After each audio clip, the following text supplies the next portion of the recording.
తాకట్లో ఉన్న మీ బంగారాన్ని విడిపించి ఆ రోజు ఆన్లైన్ రేటుకి కొంటాం. Sharma gold company. నమస్కారం, వెల్కమ్ టు సుమన్ టీవీ. నేను గీతాంజలి. ప్రస్తుతం మనతో పాటు వైవిఎస్ఎస్ గిరిరావు గారు ఉన్నారు. వారు ప్రముఖ ఆధ్యాత్మికవేత్త, అలాగే జ్యోతిష వాస్తు నిపుణుడు. వారితో మాట్లాడదాం. గురుగారు నమస్కారం అండి. నమస్తే అమ్మా. ఎంత వెతికినా కూడా పెళ్లి సంబంధాలు అనేవి కుదరట్లేదు. ఒకవేళ కుదిరినా ఏదో ఒక కారణంతో అవి చెడిపోతూ ఉన్నాయి అనేది చాలా మంది తల్లిదండ్రుల మాట అండి. అంటే ఈ రోజులు ఎక్కువగా చూస్తున్నాం, పెళ్లిళ్ళ విషయంలో పెద్ద యుద్ధమే చేయాల్సి వస్తుంది. కుదురుతాయి, అన్ని మనకు కావాల్సినట్టుగా దొరకవు. పోనీ అడ్జస్ట్ అయిపోయి ఒప్పేసుకుందామా అని ఒప్పుకున్న 4 రోజులకి మళ్ళీ ఏదో ఒక కారణంతో అవి క్యాన్సిల్ అయిపోవడం చూస్తున్నాం. అసలు ఎందుకు ఇలా జరుగుతుంది? ఒక వ్యక్తి జాతకంలో పెళ్లిళ్ళు కుదరకపోవటం కానీ, కుదిరినా క్యాన్సిల్ అవ్వటం కానీ, ఆలస్యం అవ్వటం కానీ, ఇవి ఎందుకు జరుగుతాయి? జాతకంలో అనేసరికి ఏంటంటే మనకి ఈ శుక్రుడు కానీ కుజుడు కానీ శనితో సంగమం అయ్యట కానీ, శనింట్లో ఉండటం కానీ, లేదేంటంటే ఈ వివాహాధిపతి ఎవరైతే ఉన్నారో ఆయన నీచపడి ఉండటం కానీ, ఇట్లాంటివి వచ్చినప్పుడు ఏంటంటే ఆలస్య వివాహాలు రావటం కానీ, ఇవి వెనక్కి పోతూ ఉండటం కానీ జరుగుతుంది. ఈ వెనక్కి పోవటంలో ఏంటంటే రాహుకేతుల మధ్య అనుగ్రహాలు వచ్చినప్పుడు ఏంటంటే కాలసర్ప దోషం అంటారు. దానిలో ఏంటంటే ప్రతి కార్యక్రమం వెళ్తుంది. అంటే పెళ్లి, ఉద్యోగము, పదవి, ప్రమోషన్ అన్నీ కూడా అక్కడ చేద్దాకా వచ్చి మనకి వెళ్తూ ఉండేది కాలసర్ప దోషంలో వస్తుంది. వివాహానికి సంబంధించి అంటే సప్తమ స్థానంలో ఏదైనా నిలిచిపడ్డాయా, సప్తమాధిపతి ఎక్కడున్నాడో, సప్తమాధిపతిని ఎవరు చూస్తున్నారు, ఎవరితో కలిసి ఉన్నాడు, గురుదృష్టి ఉందా లేదా అనేది స్పెసిఫిక్ గా చూసుకోవటం వల్ల వస్తుంది. అది ఆ పీరియడ్ చేంజ్ కాగానే అంటే మన గోచారంలో కనుక అది మారితే ఆటోమేటిక్ గా అది కుదురుతుంది. ఇది జాతక పరంగా ఉన్నటువంటి ఇది. ధార్మిక పరంగా వచ్చేసి ఏంటంటే మనకి ఈ ఎవరికైనా సరే ఇలా జరగలేదు అంటే ఏంటంటే చేసుకోవాల్సిన రెమెడీలోకి వచ్చేసి ఏంటంటే మనకి రుక్మిణీ కళ్యాణం అని ఉంది. రుక్మిణీ కళ్యాణం పారాయణ చేస్తే ఖచ్చితంగా వాళ్ళకి వివాహం జరుగుతుంది. ఎలా అంటే ఎప్పుడు ప్రారంభించుకోవాలి? వీటికి ఒక సమయం అంటూ ఉంటుందా? సమయం రోజు మీరు చక్కగా మంచి రోజు చూసుకుని, శనివార నక్షత్రాలు మంచివి చూసుకుని చక్కగా రుక్మిణీ కళ్యాణం కానీ, కాత్యాయని వ్రతానికి కానీ, ఇప్పుడు మనకి దాదాపుగా ఆయన చాగంటి కోటేశ్వరరావు గారు అయితే ప్రతి చోట పెట్టి కాత్యాయని వ్రతాలు ప్రత్యేకంగా ఆడపిల్లలందరినీ కూర్చోబెట్టి చేయిస్తున్నారు. కానీ ఇక్కడ వచ్చిన అంటే ఒక నెగిటివ్ కాన్సెప్ట్ ఏం చెప్తున్నానంటే, వ్రతము పూజ అనగానే ఇది ఆడవాళ్ళకి సంబంధించింది, మనకి సంబంధం లేదు అనేటువంటి లెక్కలో ఉన్నారు. కానీ శాస్త్రంలో ఏం చెబుతోందంటే, మగవాళ్ళు పూజ చేస్తే అది ఆయనకి ఉపయోగపడుతుంది, తన మీద డిపెండ్ అయిన అంటే మన ప్రాపర్టీ ఎవరెవరికి వెళ్తుంది, భార్యకి వెళ్తుంది, పిల్లలకి వెళ్తుంది, వీళ్ళందరికీ కూడా వస్తుంది. చాలా మంది మగవాళ్ళ కాలు మీద కాలు వేసుకుని కాఫీ తప్పుదా నువ్వు చేసుకోవే పూజ అని చేస్తుంటారు.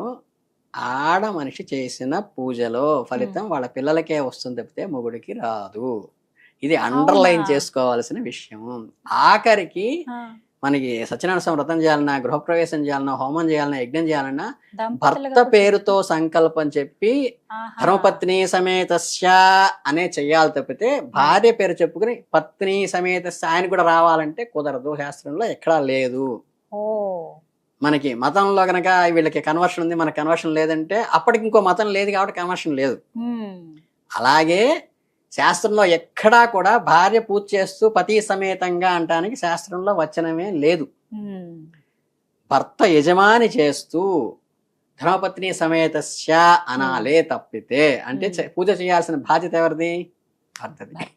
కనుకేంటంటే ఇవి చక్కగా ఇట్లాంటి ఏదన్నా పారాయణ చేసేటప్పుడు మగవాళ్ళు కూడా చక్కగా చేసుకోవచ్చు, అందులో దోషం ఏమీ లేదు. రుక్మిణి కళ్యాణం చదవటం కానీ, కాత్యాయని వ్రతం చేసుకోవటం కానీ, రుక్మిణీ అబ్బాయిలు కూడా రుక్మిణీ కళ్యాణం పారాయణ చేయటమే. అది రుక్మిణీ కళ్యాణం అని ఏంటంటే ఆ ఘట్టాన్ని ఇప్పుడు మీకు సర్గలు ఎట్లా అయితే ఉంటాయి సుందరాకాండలో, దాన్ని పారాయణ చేయటమే.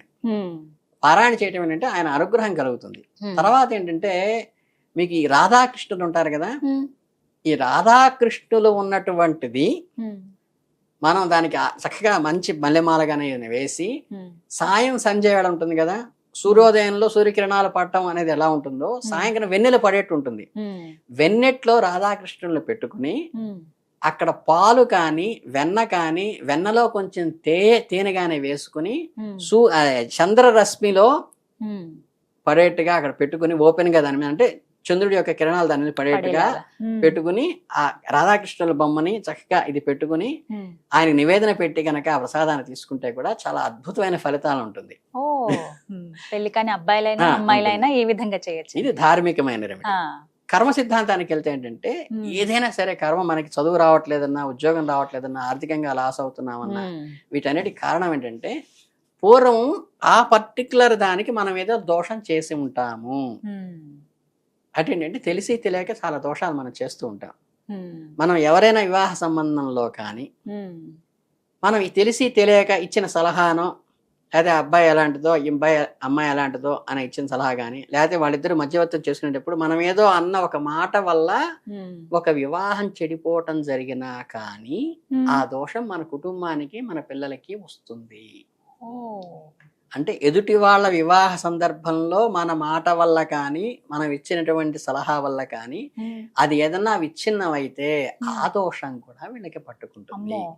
దీనికి నివారణ ఏమిటయ్యా అంటే, మీరు అసలు మగపిల్లలు మాత్రం చక్కగా చేయగలిగింది ఏంటంటే, మన బంధువర్గంలో కానీ, ఫ్రెండ్ సర్కిల్లో కానీ ఎవరికైనా చక్కగా వివాహం జరిగేటప్పుడు తల్లో నాలికలాగా అంటారు కదా, ఆ పెళ్లి వారికి అంటే కన్యాదాతకి అండగా ఉండి అన్ని పనుల్లో కూడా వీళ్ళు పార్టిసిపేట్ చేస్తూ, వడ్డన దగ్గర నుంచి అక్కడ పల్లి వ్యవహారాలు చేయడం కానీ, పందిని అలంకారం చేయడం కానీ, వచ్చిన వాళ్ళని రిసీవ్ చేసుకోవడం కానీ, వీటిలో గనక ఎవరైనా సరే వాలంటీర్గా పెళ్లి జరిగేటప్పుడు ఆ శుభకార్యంలో యాక్టివ్గా ఏమీ ఆశించకుండా వాలంటీర్గా ఎవరైతే కష్టపడి పనిచేస్తారో వాళ్ళకి ఇటువంటి దోషాలు ఏమన్నా ఉంటే తొలగిపోతాయి.